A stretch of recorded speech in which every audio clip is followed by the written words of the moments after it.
question is, what do you do when a teacher tells you that everything's fine, like when you meet with them or ask them, but you're hearing that everything's not fine, or she's griping to everybody else about how she's not happy, or this is a problem, or that's a problem. So you would go and you say, hey, so how's everything going? Fine. Oh, so everything's going good for class? Yeah. Training's going well? Mm-hmm.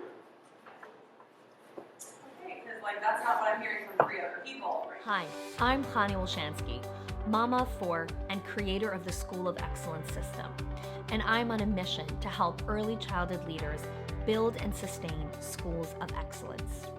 So if you want to create a collaborative culture, build efficient systems in your school, and design an environment that can grow your team, then you're in the right place.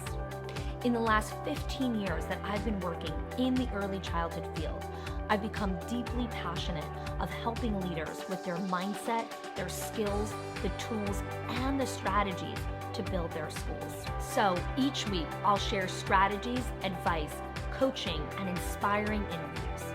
I know that you want to create a ripple effect in your school and your life. So let's do this together.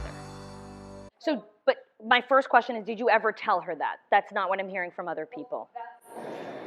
Yes and no. Well, or I'll say yes. I was like, oh, because I've heard, and I don't tend to throw names because I don't want to throw anybody under the bus. But I'm like, because I heard from somebody else that this is what you were saying. Like just last week, we had a teacher say she wasn't going to come in the next day. She was putting her dog to sleep, and she was very sad, and she might not be able to work the next day because she was going to be very upset, and she just wasn't going to come in, and she wasn't going to find us up, and she didn't really seem to care. So I confronted her about it and said, hey, this is what I heard. Well, that's not what I said. And I'm just like, well, deflection. And I said, okay, well, what did you say then?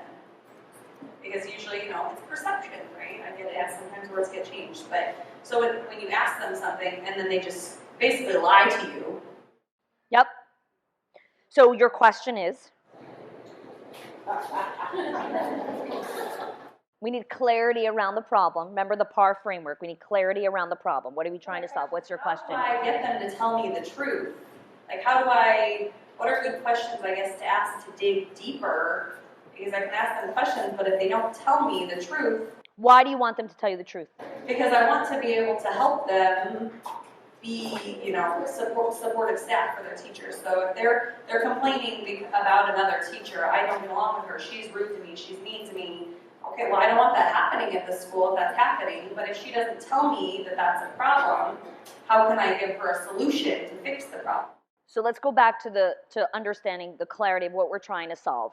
We want staff to tell us the truth about where they're struggling, because why?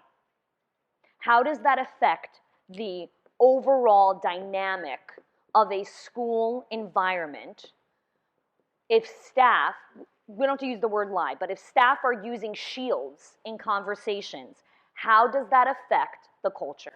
It brings negativity to the culture. Okay.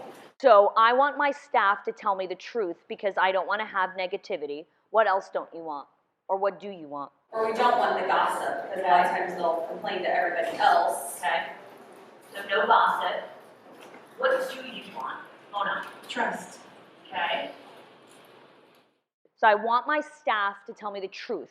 I want when I ask them a question, they should be candid with me. Okay? When we're having a conversation with someone that we don't necessarily have a great relationship with, or we don't have a hostile relationship, we're not really close with that person, right? Brene Brown always talks about, we tell people our story who have earned the right to hear our story, right? I don't tell all my stories to everyone, right? There are people in my life who have earned the right to hear that story by their actions, by the way they've shown up for me in my life. And so staff or directors use their shields because they're not sure, has this person earned the right to hear this part of my story? Because this is going to show not such a great side of me. Because what happens if she tells you the truth? I mean, I might be frustrated with her. Ah, And then what happens if someone's frustrated at me? In a different lifetime, not in your work, I said the truth and someone was frustrated. What was the ripple effect? What were the consequences of me telling the truth and now this person's frustrated with me? There could be consequences, like negative consequences towards me. And I don't want that. So it's so much easier to say, it's all good. Because then I don't have to deal with the other side of that. But I have to live with whatever's going on inside of me. But it's a lot easier to tell you a different story. And so we want no gossip. We don't want negativity. We want trust in our schools. We want trust in our schools because when we can have those candid conversations with our staff, like you did where you got to the root cause of the laundry problem, whatever it is, the culture is constantly blossoming because people are constantly pushing themselves out of their comfort zone, right? So we want to ask questions in a different way. So, and I actually did a Facebook Live on this a couple of months ago. We never want to say, how was your day? That's a big no-no, okay? So when you come home, don't ever ask a teacher how her day was. Great. Which teacher is going to say, how was your day? Oh, it was really hard, and here's blah, blah, blah, here's what happened. You're not listening. You're running out the door while you're asking how her day was, right? You're actually hoping she says, okay, because please don't tell me that anything else happened because I got an Uber waiting for me right there, right? So we want to frame questions with specificity of what we actually want to hear from that person or the open-endedness of inquiry, right? So what would be a different way that you could have asked that question to that teacher? What are some other channels you can come from for her to feel safe and give you the clarity that you were looking for? I guess you could say something along the lines of, so I hear you've had some frustrations lately. How can I help you? Still too generic. But you're on the right path. So I've heard you've had some frustration with. Well, in the situation, yeah, she was needed breathing time. She wasn't necessarily frustrated. She had just flat out said like, well, I'm not coming into work tomorrow, and I'm not finding anybody to come in. Okay. And so. And that upset you because why? Because all the staff and children are relying on her to be there. Yes. You know, if she doesn't come in, that's letting your whole team. And that upset you because why? She wasn't taking responsibility, and she wasn't taking. Like, ask for help. She could have said, could you help me find some coverage? But instead she said, I'm not finding coverage. Yep. Because here's what she was using one of the shields for. What if she says, hey, I need help. I can't find a sub or whatever it is, and I'm really in a grieving state right now. I need to be home. And what if you told her, I'm sorry, there's no one available. I need you to come in. Not that you would tell her that. But she doesn't know what you're going to say. And so she put up a shield. I'm just saying I'm not showing up. And then now you can't do anything about it, right? And so did you know that her, like, what was the context that you knew before? She was putting, well, her family dog to sleep. And we knew that. We'd already adjusted that day's schedule so that she could go and be there for that. Okay. And so, and she wanted another day. yes. Okay. And so now let's go back. How could we reframe that conversation? She wanted another day and she showed up and said, I'm just not finding a sub. What's the response to that? I responded with that, okay, I was like, I understand why you'd be very sad. They're a part of your family. I've been through the same thing. And I told her, because we did not have coverage, I said, I don't have a coverage for the whole tank. We all need you. I was like, but I can give you a little more time in the morning if you need it.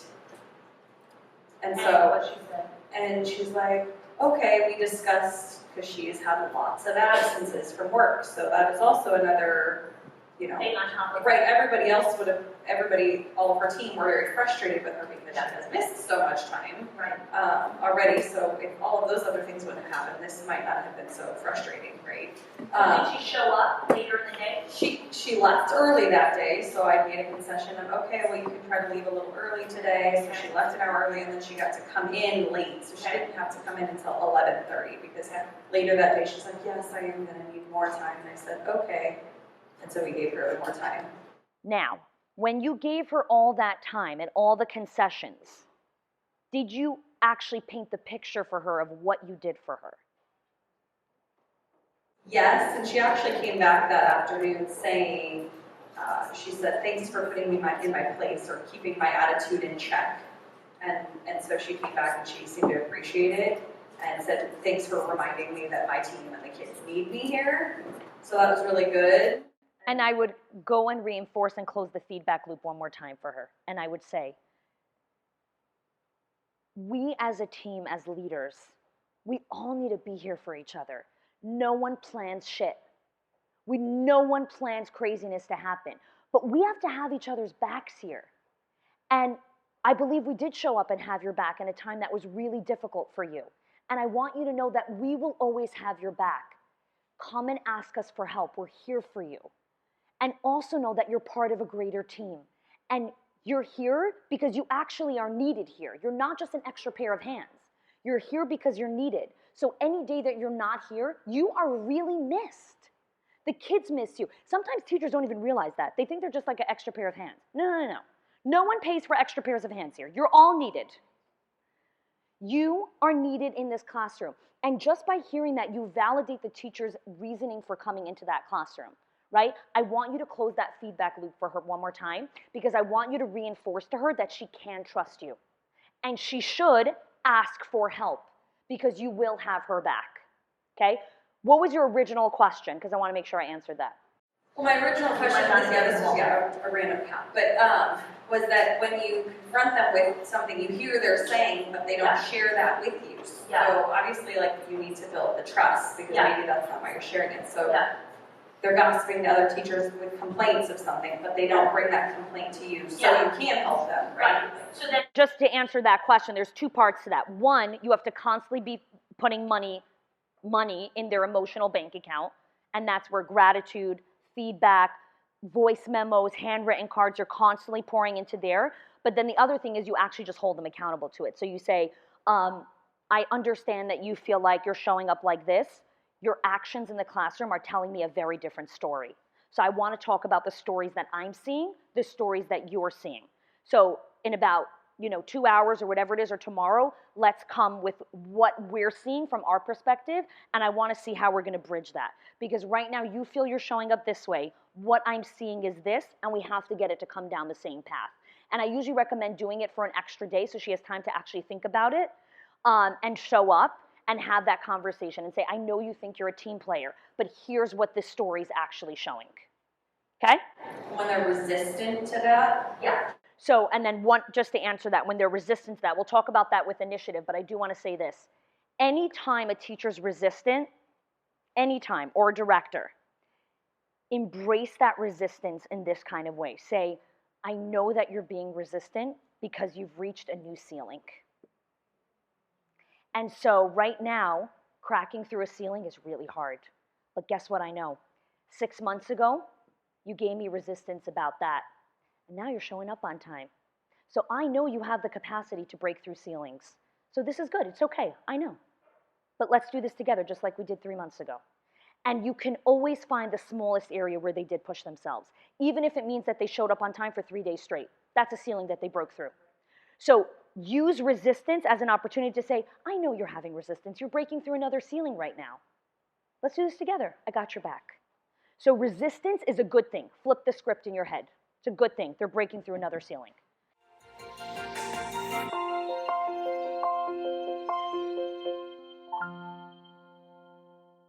If you like this video, make sure to subscribe using the bell so that you get notifications when we release videos twice a week.